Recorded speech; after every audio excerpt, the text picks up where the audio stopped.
Good morning बच्चों, तुम सब कैसे हो। उम्मीद है जितना वीडियो हमने शेयर किया था सब तुमने देखा होगा। आज हम वर्ग 8 के विज्ञान की पुस्तक से देखेंगे किशोर अवस्था। ऐसे मनुष्य के जीवन काल में बहुत सारी अवस्थाएं होती हैं और हमारा जीवन गर्भावस्था से शुरू होता है। गर्भावस्था वह अवस्था होती है जब बच्चा माँ के गर्भ में होता है। उसके बाद जन्म से लेकर के 3 महीने तक की अवस्था नवजात शिशु की कहलाती है। और उसके बाद अवस्था शुरू होता है शैशव अवस्था। 0 से 5 साल तक की उम्र की अवस्था शैशव अवस्था कहलाती है। 6 से 10 वर्ष की अवस्था बाल्य अवस्था कहलाती है, जिसे हम बचपन भी कहते हैं। और फिर शुरू हो जाती है हमारी किशोर अवस्था। अच्छा ये बताओ, तुम्हारी उम्र अभी कितनी है? निशा तुम बोलो। जी मैम, 12 साल हो रहा है। और तुम्हारा निधि कितना साल हुआ? 13 वर्ष। यानी जनरली हम किशोर अवस्था में 10-11 वर्ष की उम्र से लेकर के 18 से 19 वर्ष तक की अवस्था को लेते हैं। यानी 11 से 19 वर्ष की उम्र किशोर अवस्था की कहलाती है। अगर हम गौर करें तो वर्ग 5 में जो बच्चे पढ़ते हैं उसमें भी कुछ बच्चे 10 साल और 11 साल के होते हैं। और 8वीं क्लास तक आते आते सबकी उम्र 13 साल, 14 साल, 15 साल, कुछ बच्चे 16 साल के भी हैं। यानी 5वीं से लेकर के 8वीं तक के बच्चे जो अभी यहाँ मौजूद हो, सभी किस अवस्था में हैं? किशोर अवस्था में। अगर हम गिनती की बात करते हैं तो हम कहते हैं 13, 14, 15, 16, 17, 18 एंड 19। सब में देखा होगा लास्ट में 3 है। यानी किशोर अवस्था की उम्र के बच्चों को टीन एजर्स भी कहा जाता है। यह बहुत से विचारों के तूफान को लेकर के आता है, क्योंकि हमारे शरीर में बहुत सारे शारीरिक और मानसिक परिवर्तन होते हैं। हम एक एक करके अब जानेंगे कि किस प्रकार के शारीरिक और मानसिक परिवर्तन होते हैं।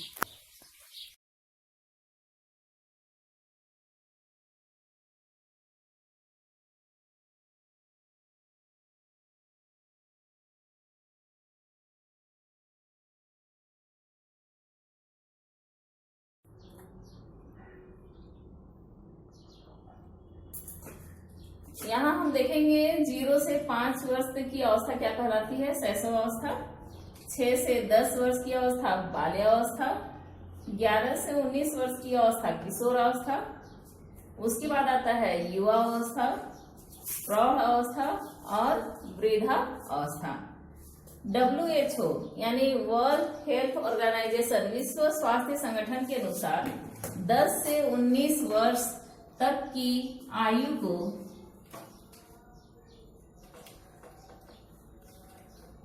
को किशोर अवस्था कहा गया है।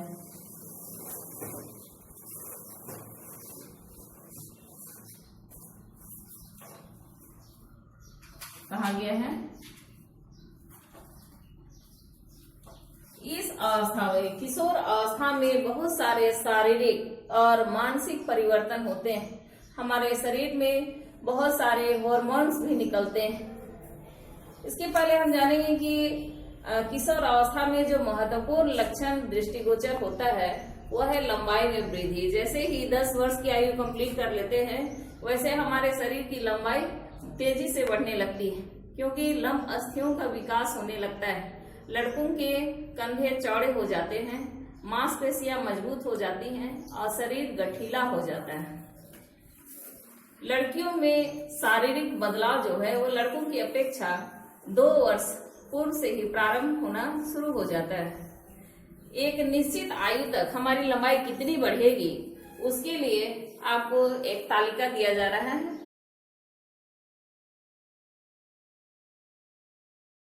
इस तालिका में आप स्पष्ट तौर पे देख सकते हैं कि अभी अगर आपकी आयु 11 वर्ष है तो पूर्ण आयु प्राप्त करने के बाद आपकी लंबाई कितनी होगी हम जानेंगे एक उदाहरण के द्वारा। जैसे मान लीजिए रानी की आयु है 11 वर्ष और उम्र कितना हुआ रानी का? रानी की आयु है 11 वर्ष और उसकी लंबाई है 164 सेंटीमीटर। लंबाई है रानी की 164 सेंटीमीटर। हम सेंटीमीटर में लंबाई लेंगे। अब हम तालिका में देखेंगे कि 11 वर्ष की उम्र में लड़कियों की आयु कितना प्रतिशत तक हो जाता है। तालिका से हम देख रहे हैं कि आ रहा है वो 88%। यानी रानी की संपूर्ण लंबाई कितना होगा, एक फॉर्मूला के द्वारा हम निकालेंगे। अनुमानित लंबाई, अनुमानित लंबाई बराबर वर्तमान लंबाई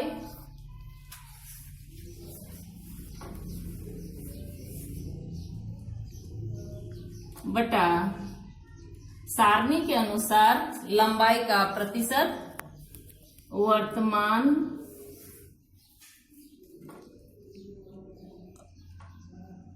लंबाई का प्रतिशत गुना 100। तो रानी का वर्तमान लंबाई कितना है, 164 सेंटीमीटर। हम यहाँ पर लिखेंगे 164 सेंटीमीटर बटा सारणी के अनुसार कितना परसेंट आया, 88% गुना 100। अब हम हल करेंगे। अब किस संख्या से कटता है, देखो 4 का पहाड़ा लेंगे, 4 चौके 16, 4 एका 4, 4 दूना 8, 4 दूना 8। आगे इसको हम हल करेंगे। यहां भी हम काट सकते हैं लेकिन काटेंगे नहीं क्योंकि 100 से गुना करना आसान होगा। तो हमारा आ जाएगा 4100, 4100 बटा 22।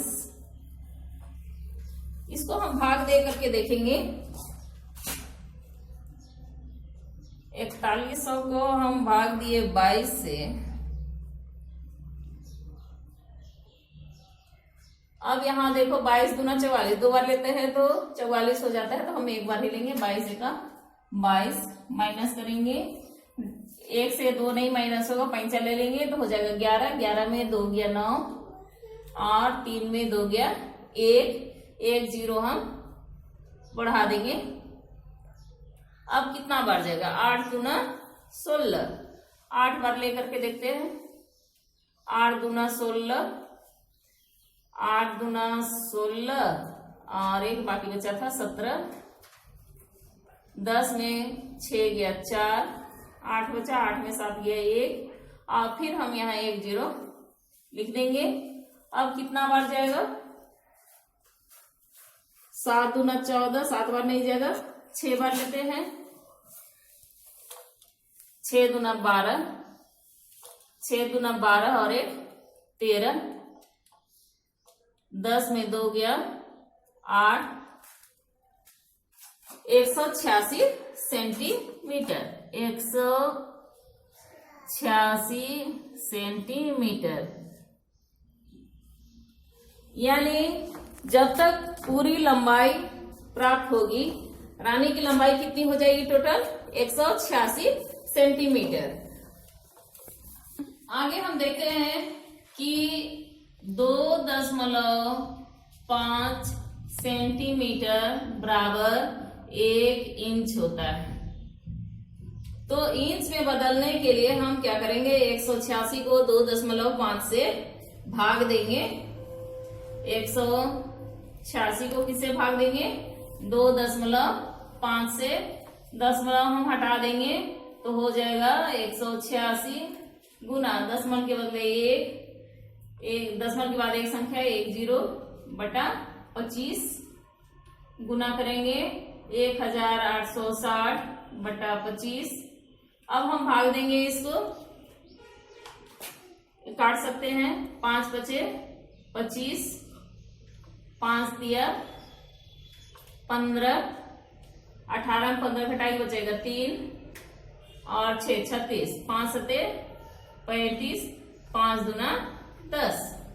अब आगे फिर काटेंगे, 5 एका 5, 5 सते 35, 5 चौके 20 और फिर 5 चौके 20, यानी 74.4 इंच।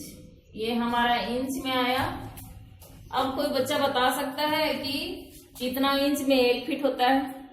12 इंच में 1 फीट। तो हम इसको फीट में बदलने के लिए फिर से क्या करेंगे, 12 से भाग देंगे। 74.4 भाग देंगे किसे? 12 से। 12 पचे 60, 12 छक 72, 12 छक 72, 4 में 2 गया 2, 7 में 7 गया 0। यहाँ दशमलव डालेंगे, 4 उतार देंगे, 12 दूना 24, यानी कितना होगा इसका लंबाई? 6 फीट 2 इंच। यानी पूर्ण लंबाई प्राप्त करने पर रानी की लंबाई कितनी होगी? 6 फीट 2 इंच। ये जो तालिका है उसके अनुसार सबको अपनी अपनी लंबाई घर से निकाल करके लाओगे। इसमें कुछ खान पान के आधार पर बदलाव भी हो सकता है। ये एक अनुमानित लंबाई है जो कि समय के साथ परिवर्तित भी हो सकता है। अगर तुम्हारा खान पान अच्छा से रहा, संतुलित आहार लेते रहा, तब तुम्हारी लंबाई इस गति से बढ़ेगी और तालिका के अनुसार लंबाई। तो आगे देखते हैं।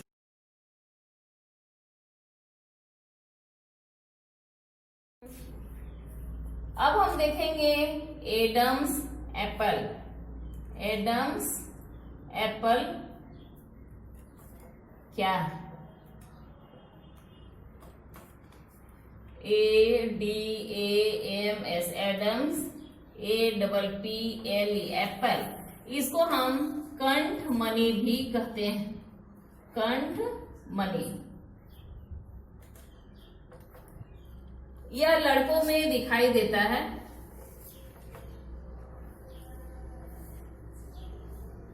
जैसे ही लड़की किशोर अवस्था में प्रवेश करते हैं, उनका जो स्वर ग्रंथि है, वो स्वर ग्रंथि, यहाँ पर जो स्वर ग्रंथि रहता है क्या होता है? लैरिंग्स जिसको कहते हैं, खुल जाता है और उसके कारण वो उभरा हुआ दिखाई देता है।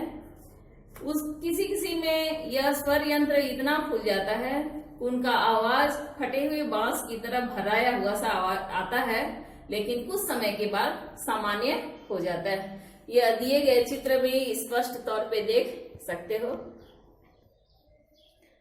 आगे हम लोग देखेंगे हार्मोन।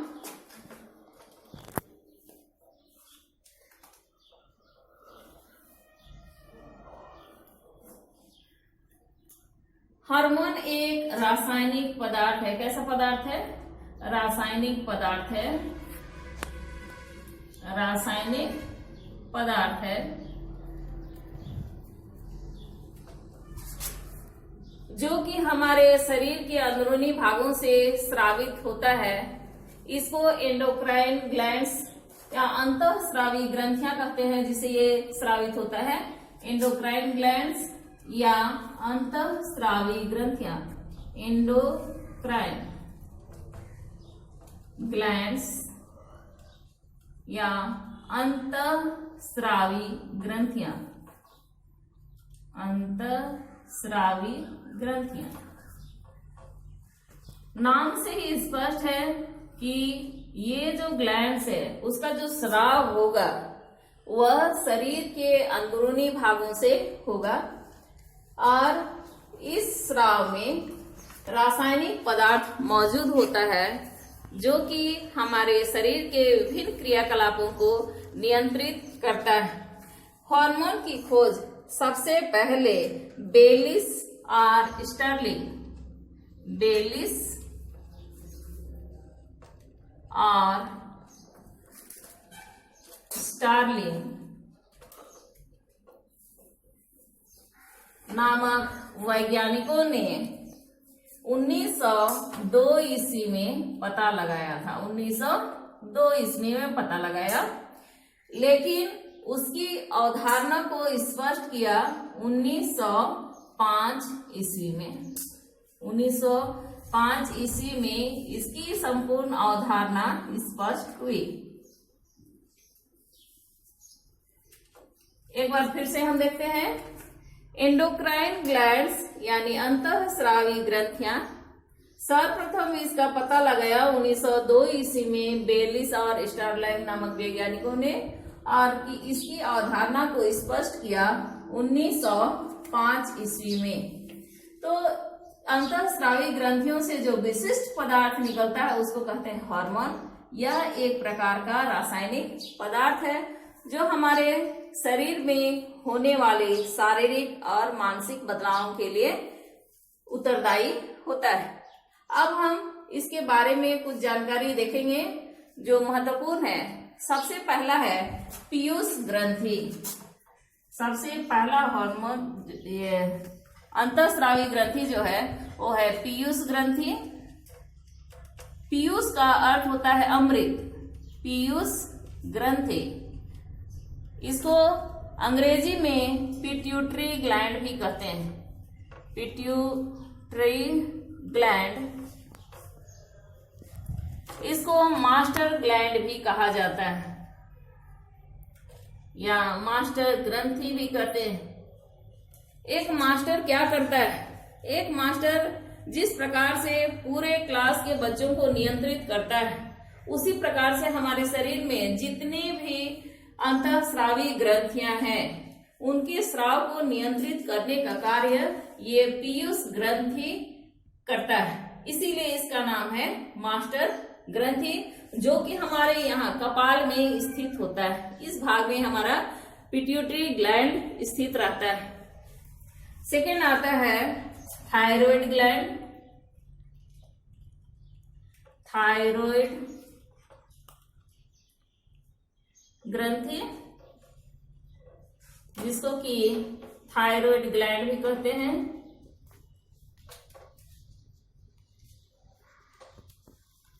इससे जो स्राव निकलता है उसको कहते हैं थायरोक्सिन।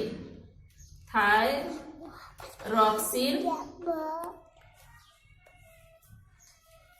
ये जो थायराइड ग्लैंड है हमारे यहाँ गले वाले पोर्शन में देख सकते हो, गले में स्थित रहता है और यह कई पालियों में यानी लोब में बटा होता है, जिसमें वायु भरी होती है और उसे एक स्राव निकलता है जो हल्के गुलाबी रंग का होता है, जो कि हमारे थायराइड ग्लैंड को नियंत्रित करता है और इसमें आयोडीन की प्रचुर मात्रा होती है।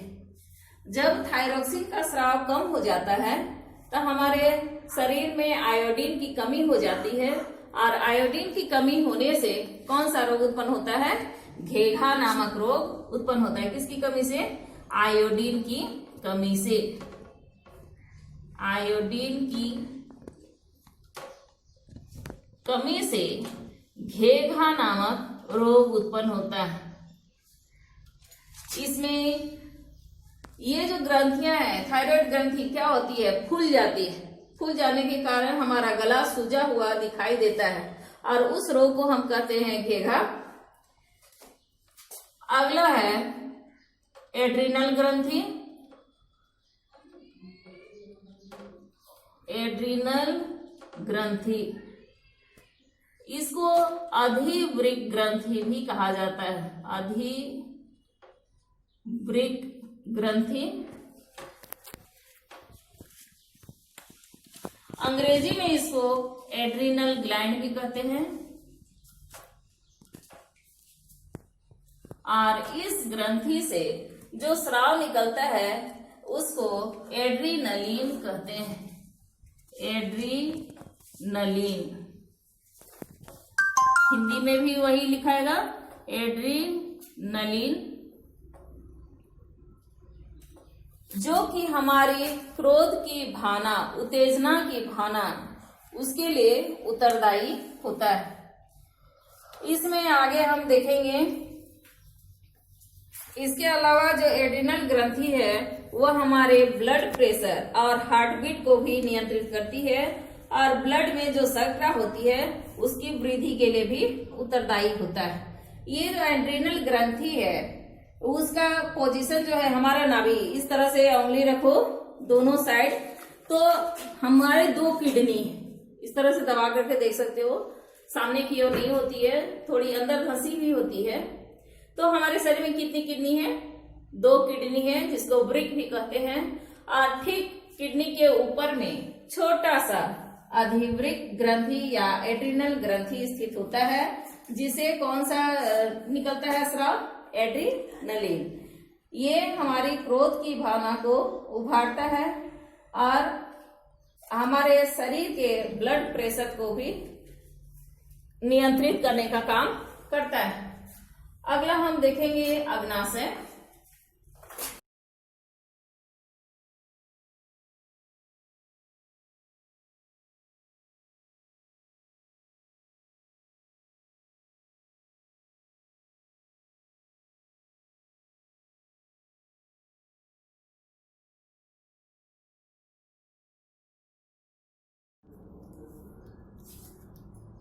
अगला हम देखेंगे अग्नाशय यानी पैंक्रियास।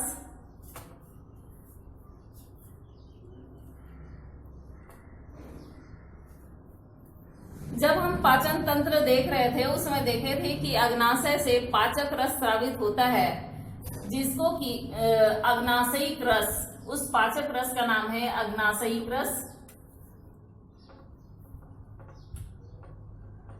अग्नाशयिक रस जो कि शर्करा और प्रोटीन के पाचन में सहायक होता है। लेकिन अभी हम देखेंगे कि इससे जो हार्मोन निकलता है उसका नाम है इंसुलिन।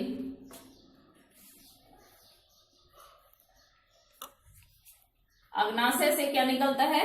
इंसुलिन, जो कि रक्त शर्करा यानी ग्लूकोज उपापचय का नियंत्रण करता है। ग्लूकोज उपापचय का नियंत्रण करता है।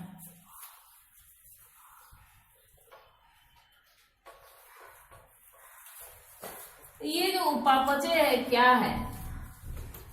कोई बच्चे भूल गए होंगे उपापचय। उपापचय का अर्थ है उपचय और अपचय। हमारे शरीर में दो प्रकार की क्रियाएं होती हैं, एक तो विनाशात्मक होती है और दूसरी होती है रचनात्मक। जब हम भोज्य पदार्थ खाते हैं तो वो सरल अणुओं में विघटित हो जाता है और शरीर की मांसपेशियों के निर्माण में सहायक होता है। यानी एक तरफ विखंडन हुआ और दूसरी तरफ रचनात्मक कार्य हुआ, तो उसी को कहते हैं मिला करके उपापचय। तो ये जो अग्नाशय से इंसुलिन निकलता है, यह इंसुलिन क्या करता है? ग्लूकोज उपापचय का नियंत्रण करता है। अगर हमारे शरीर में किसी कारणवश इंसुलिन की मात्रा कम हो जाती है तो उससे एक बीमारी पैदा होती है, जिससे हमारे खून में शर्करा की मात्रा बढ़ जाती है। उसको कहा जाता है डायबिटीज या मधुमेह। मधुमेह या डायबिटीज। ये बीमारी अभी हमारे पूरे भारतवर्ष में एक महामारी का रूप ले रहा है, जिसमें वयस्क से लेकर बच्चे भी इसे अछूते नहीं हैं। तो हमको क्या करना है? संतुलित आहार लेना है। संतुलित आहार लेंगे तब हम इस डायबिटीज या मधुमेह नामक बीमारी से बच सकते हैं। आगे हम देखेंगे, पांचवा है हमारा अंडाशय।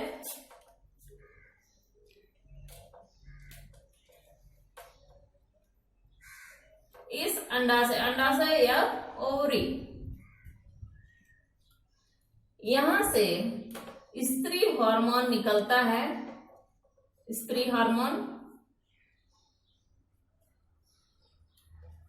नाम से ही स्पष्ट है कि यह महिलाओं में जितने भी गौण लैंगिक लक्षण हैं लड़कियों में, उसके लिए पूर्ण रूप से उत्तरदायी होता है।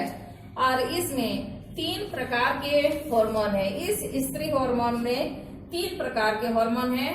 पहला है एस्ट्रोजन,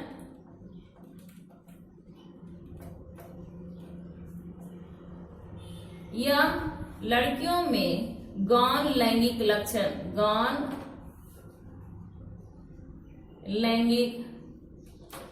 लक्षण के लिए उत्तरदायी होता है।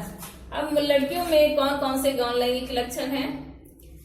जैसे ही लड़कियों की उम्र 10 वर्ष पार हो जाती है, उसके बाद उनमें स्तन ग्रंथियों का विकास होने लगता है, कमर का निचला हिस्सा चौड़ा होने लगता है और उसकी वजह से नितंब जो है वो कमर का पोर्शन पतला नजर आता है, मांसपेशियां कोमल हो जाती हैं और मासिक धर्म का स्राव शुरू हो जाता है। तो जब मासिक धर्म का स्राव शुरू होता है तो वह अवस्था रजोदर्शन कहलाती है। क्या कहलाती है? रजोदर्शन।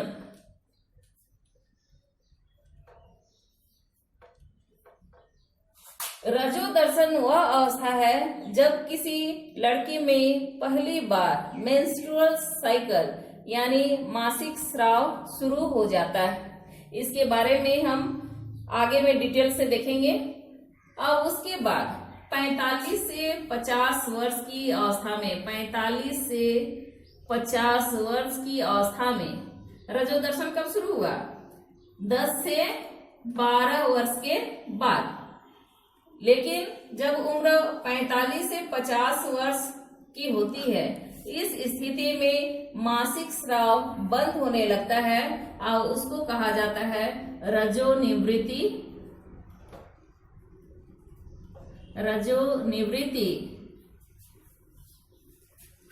यानी स्त्री में जो जनन काल है वह 10-12 वर्ष रजोदर्शन से स्टार्ट होकर के 45 से 50 वर्ष की अवस्था तक रहता है। इसके बारे में हम बाद में डिटेल से जानकारी लेंगे। आगे है प्रोजेस्टेरोन। तो पहला था हमारा एस्ट्रोजन और दूसरा है प्रोजेस्टेरोन।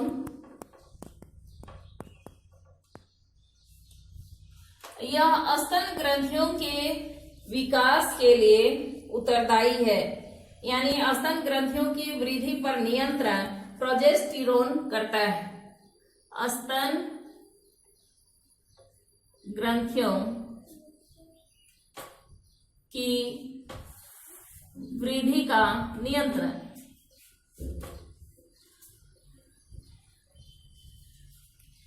तो ये जो स्तन ग्रंथियां हैं उसका हमारे जीवन काल में बहुत ही महत्वपूर्ण स्थान है। जब कोई शिशु पैदा लेता है उसके साथ ही इन्हीं स्तन ग्रंथियों से दूध का स्राव शुरू हो जाता है और बच्चे उसी दूध से स्तनपान करते हैं, उनको आहार मिलता है। तीसरा है रिलैक्सिन।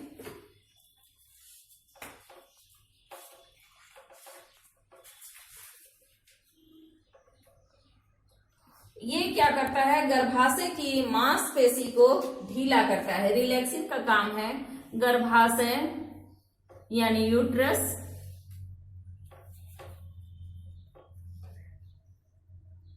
की मांसपेशी को ढीला करना।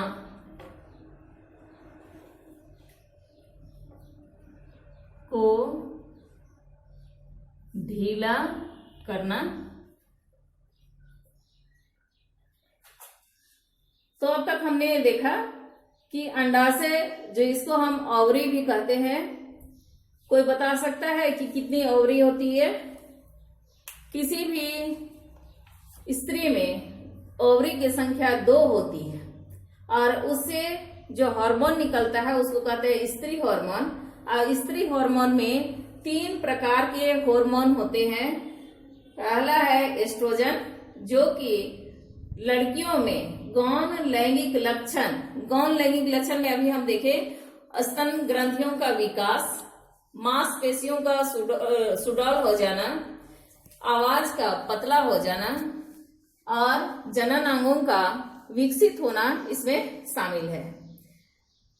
तो जो 10 से 12 वर्ष की महिला लड़कियां हैं उनमें पहला बार जब मासिक धर्म का स्राव होता है, मासिक स्राव होता है, जिसको मेंस्ट्रुअल साइकिल बोलते हैं। यह साइकिल कितने दिनों का होता है? 28 से 30 दिन का होता है, जिसको हम रजोदर्शन कहते हैं। और फिर 45 से 50 वर्ष की अवस्था में मासिक स्राव समाप्त हो जाता है, जिसे रजोनिवृत्ति कहते हैं। दूसरा हार्मोन था प्रोजेस्टेरोन।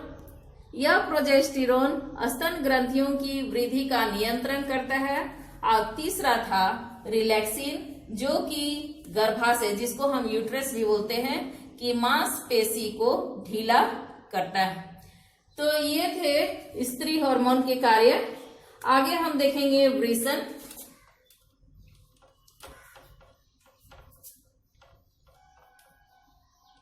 वृषण यानी टेस्टोस्टेरोन, इससे जो हार्मोन निकलता है नर हार्मोन, इसको कहते हैं टेस्टोस्टेरोन।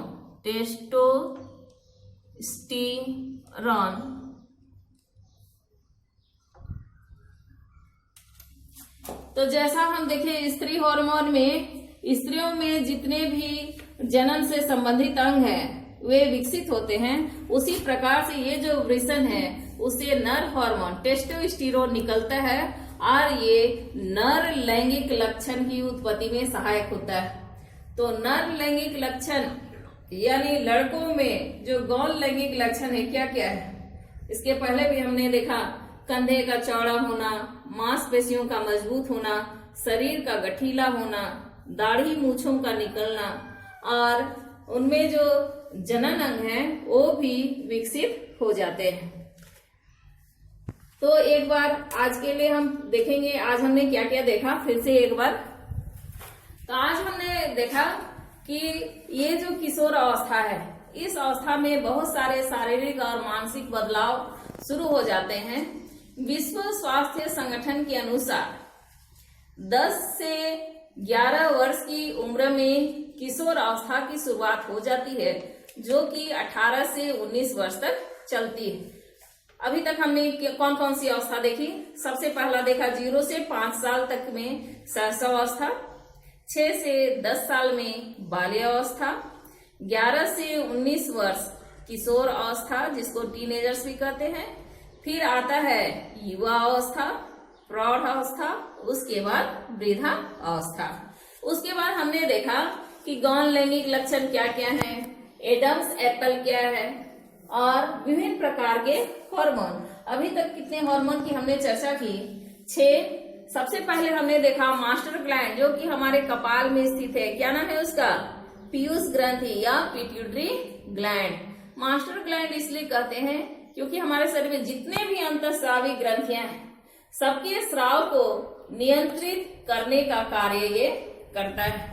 यानी जितने भी स्राव हैं, या तो अग्नाशय का हो, अंडाशय का हो, थायराइड का हो या वृषण से हो, जितने भी स्राव निकलते हैं सभी स्राव को नियंत्रित करने का कार्य पिट्यूटरी ग्लैंड ही करता है। दूसरा हमने देखा थायराइड ग्लैंड, जो कि हमारे यहाँ गले में स्थित है। ये तितली के आकार का होता है और इससे थायरोक्सिन नामक स्राव निकलता है, जो कि हल्के गुलाबी रंग का होता है और इसमें आयोडीन की मात्रा काफी होती है। ये क्या करता है? शर्करा के उपापचय में सहायक होता है। अगर हमारे शरीर में आयोडीन की कमी हो जाती है तो उससे एक रोग उत्पन्न होता है जिसे हम घेघा कहते हैं। फिर हमने देखा अग्नाशय। अग्नाशय से जो हार्मोन स्रावित हुआ वो है इंसुलिन, और इंसुलिन की कमी से मधुमेह या डायबिटीज नामक रोग उत्पन्न होता है। अंडाशय से स्त्री हार्मोन निकलता है। इस स्त्री हार्मोन में 3 प्रकार के हार्मोनों के बारे में हमने चर्चा की, एस्ट्रोजन, प्रोजेस्टेरोन और रिलैक्सिन। और लास्ट था वृषण, जो कि नर हार्मोन है जिसको टेस्टोस्टेरोन कहते हैं। और ये टेस्टोस्टेरोन जो है वो नर में यानी लड़कों में लैंगिक लक्षण के लिए उत्तरदायी होता है और उनके जनन अंग को परिपक्व करता है। आज के लिए इतना ही, धन्यवाद। अगले वीडियो में हम देखेंगे कि नर और मादा के लिंग का निर्धारण कैसे होता है।